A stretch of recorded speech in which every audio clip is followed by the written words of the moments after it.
તો જો આગળના વિડીયોમાં તમે જોયું કે મેં એકતા દીદીને ફોન કર્યો તો મારા ઘરે ગેસ્ટ હતા એટલે જમવાનું આમંત્રણ આપવા માટે. પછી એના પછીના દિવસે ગેસ્ટ હતા નિવાળો વિડીયો ખબર નહીં કેમ મારા ધ્યાનમાંથી નીકળી ગયો અને હું એડિટ કરીને મૂકતા જ ભૂલી. હા, તો હું મૂકતા ભૂલી ગઈ એમ. તો મને થયું આજે ચલ એડિટ કરીને મૂકી દઉં અને એના પછી બીજો વિડીયો ચાલુ કરું. તો આ બસ એ બધી પ્રિપરેશન ચાલુ છે. ગુડ મોર્નિંગ, જય સ્વામિનારાયણ. કેમ છો બધા? Welcome back to my new blog. તો જેમ મેં કાલે કીધું હતું એમ આજે મારે છે મહેમાન, બરાબર, સાંજે. તો થોડી પ્રિપરેશન અત્યારથી કરવા માંડી છું. જો અહીંયા મોટા તપેલામાં છે ને વટાણા પલાળી મૂકી દીધા સવારે, એ સાંજે બાફીશ. આમાં બટેકા બાફવા મૂકી દીધા જ, એ પેટીસ બપોર કરી નાખીશ. હજી એટલા બધા બટેકા બફાશે, ઠંડા થશે, થોડું ઘણું બીજું કામ કરીશ ત્યાં એ એટલું થશે. અને વિવેક માટે બનવાનું છે સલાડ. તો સલાડ માટે મેં બતાવ્યું એમ પાઇનેપલ મેં મેરિનેટ કરી નાખ્યું છે, કાકડી ટમેટું સુધારાઈ ગયું છે, ચણા મગ બફાઈ ગયા છે, અને ફુદીનો લઈ આવું બહારથી કુંડામાંથી. ફુદીનો સુધારી નાખું, ધાણા તો સુધારેલા છે જ. હું સલાડ બનાવું છું ને તો જોડે જોડે મેં કીધું, મને ઘણી વખત બધા પૂછતા હોય કે સલાડની રેસીપી આપો, તો જોડે જોડે આપી દઉં. આ પાઇનેપલ છે ને એને ખાલી મીઠું અને લાલ મરચું, ધાણા જીરું કે એવું કાંઈ જ નહીં નાખવાનું. એનો સાચો ટેસ્ટ જોતો હોય તો બે જ વસ્તુ નાખવાની, લાલ મરચું અને મીઠું. હું લઈ આવું પહેલાં ફુદીનો અને પછી આગળ બનાવતી જાઉં ને એમ રેસીપી આપતી જાઉં.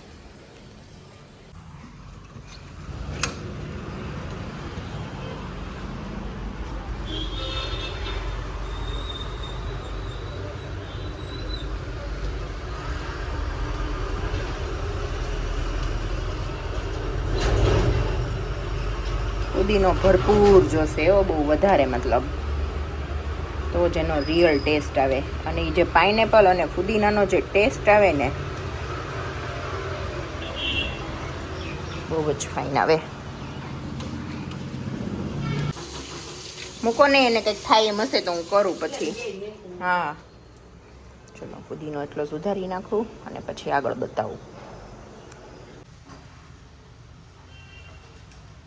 તો જો આ સાદું અને સિમ્પલ સલાડ છે પણ ટેસ્ટમાં બહુ જ સારું છે. તો એમાં કાકડી, ટમેટાં, ફુદીનો એટલું મેં અંદર નાખ્યું છે. પછી ઉપરથી ચણા મગ બાફીને નાખેલા છે, એમાં લાલ મરચું, મીઠું, બસ.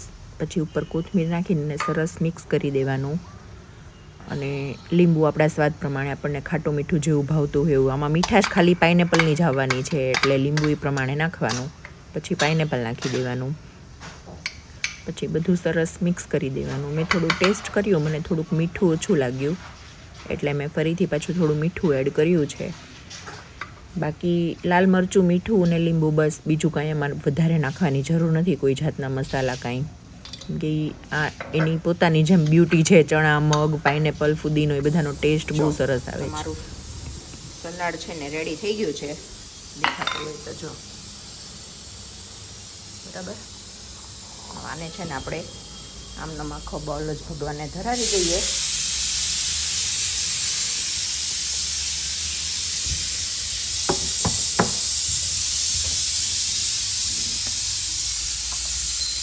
શું કેવું તું? ના આ રહ્યું મારા એક હાથે ફાવે નહીં મને, એટલે મારે કટ કરવું પડે. જો બટેકા બધા બફાઈ ગયા છે. વટાણા છે ને સાંજે બાફવાના છે.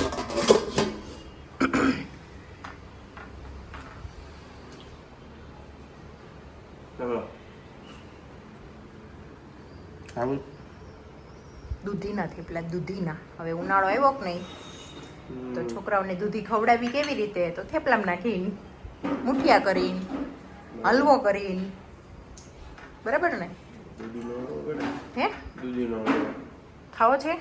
આજનો દિવસ ખમી જવા તો મેળ નથી આવે, એમાં બધું કરશું ને એટલે કાલે કાલ પરમ દિવસે. દૂધી તો બહુ આવે છે માર્કેટમાં, મોટા મોટા.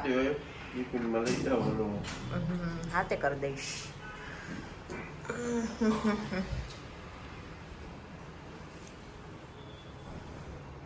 ઝંડો પકડ્યો,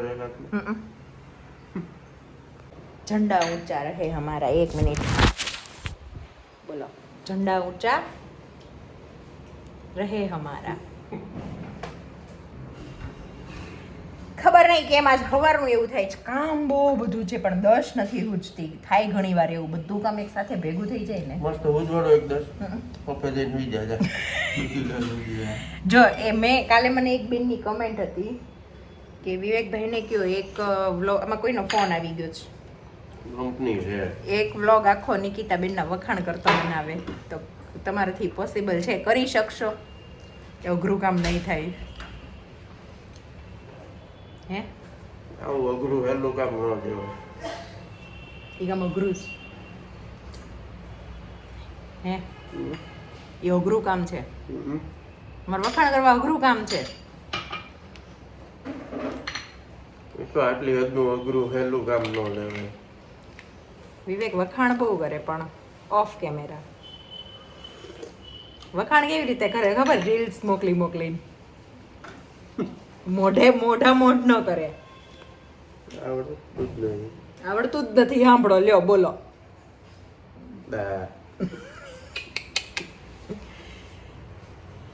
રીલ્સ મોકલે એટલે આપણને સમજ પડી જાય કે આવી ફિલિંગ છે એને, પણ હું છે તારીફ તો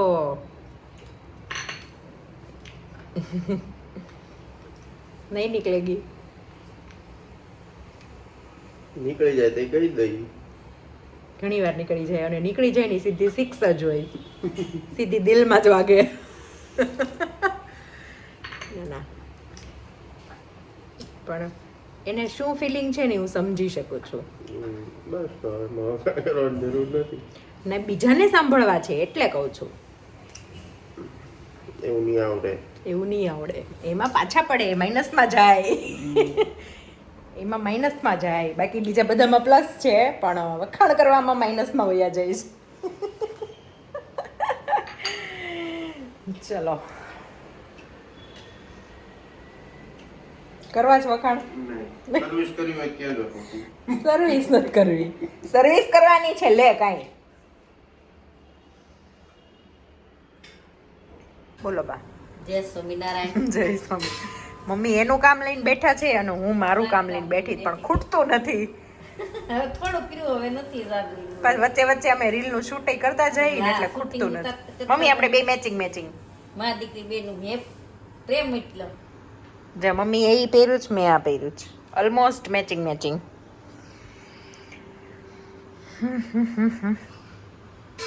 જો અમે છે ને ક્યારનું કામકાજ લીધું છે પણ ખૂટતું જ નથી. કેમ કે મહેમાન હોય ને ત્યારે આપણે બધું થોડુંક એક્સ્ટ્રા ને આમ બધું વધારે મતલબ એક્સ્ટ્રા બનાવવાનું હોય ને એટલે થોડુંક રહે. પણ એટલે જ બટેકા વહેલા બાફી નહીં ખાતા કે છે ને ટાઈમ ટુ ટાઈમ ઠંડા થઈ જાય ને તો છે ને કામ પતે આપણું. જોડે કામ પતી જાય. અને પછી આને જો બહુ મોડા બાફીએ ને તો એક તો 3.5 કિલો ઉપર બટેકા છે, તો આ એક તો બફાતા એટલી વાર લાગે, પછી ઠંડા થતા એટલી વાર લાગે, પછી એનો ક્યારે મસાલો બનાવવો અને ક્યારે એની પેટીસ બનાવવી, કેમ કે ઘણા બધા મહેમાન છે.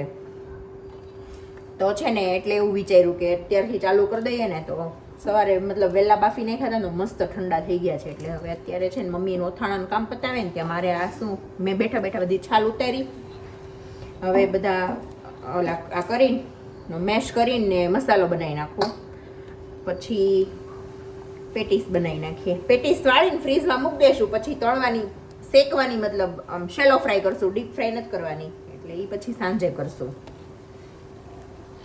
ચલો જો છોકરાઓને લઈ આવી સ્કૂલેથી અને બધું ચટણી કાલ બનાવી નાખી હતી પણ થોડી ઘાટી હતી અને થોડી ખાટી હતી, તો પછી એ થોડીક રિપેર કરી અને પેટીસ અમારી બધી બની રેડી થઈ ગઈ છે. બધા એક આ મોટી ડીશ, એક આમાં ચટણી છે, બરાબર. ના બેટા અત્યારે નહીં, અત્યારે તો છે રીંગણા બટેકાનું શાક અને બાજરાનો રોટલો છે, તમારું ખીર ને થેપલા છે પૃથુ, એવું છે. તો ઘણું ખરું બધું પતી જ ગયું છે. હવે આમ જમી લઈએ અને જમીન ઘડી વાર આરામ કરીએ. કેમ મમ્મી? જો અહીંયા છે ને વટાણા બાફવા મૂક્યા છે અને અહીંયા પેટીસ શેકવા બેઠી છું. થયું કેવું ખબર છે, બપોરે 9 મેં કીધું છે ને અત્યારે તો મતલબ જૂનું ટી શર્ટ પહેરીને સૂઈ જાઉં. પછી મેં કીધું હું રગડો વઘારી નાખું, પેટીસ શેકી નાખું, પછી મેં કીધું હું કપડાં બદલું એમ. મેં તો મસ્ત ઊંઘ આવી જશે. તો કેવું થયું, થાકઈ લાગી ગયો અને ઊંઘઈ ન આવી. એવું બંનેની વચ્ચેનું થયું કુકર સરખું એવું થયું.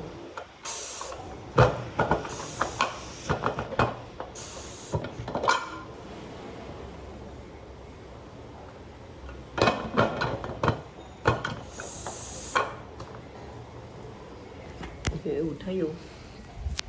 મને એમ લાગ્યું કે આવી જશે પણ કંઈ આવી નહીં.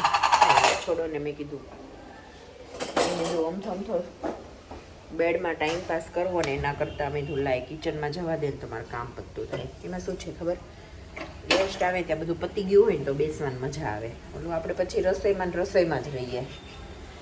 હવે પીટી શેકવાની જ ખાલી આવી રીતે જ છે.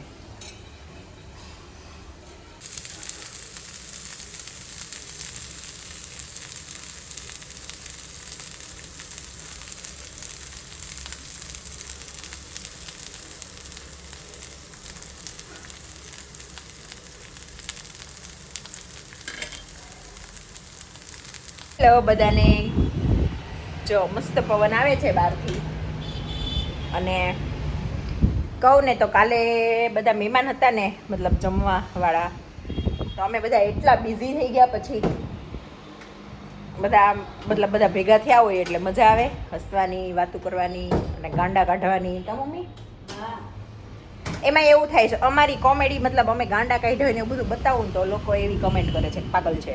એટલે કાલ બતાવ્યું જ નહીં કાંઈ. જો બાએ દૂધ પાડ્યું એવું છે. અને બસ કાંઈ નહીં, જોઈ પછી આગળ શું કરીએ છીએ. અને કાલ રાત્રે આ વિડીયોને એન્ડ કરવાનું ભૂલી ગઈ હતી, તો અત્યારે વિડીયોને એન્ડ કરીને પછી નવો ચાલુ કરી દઉં.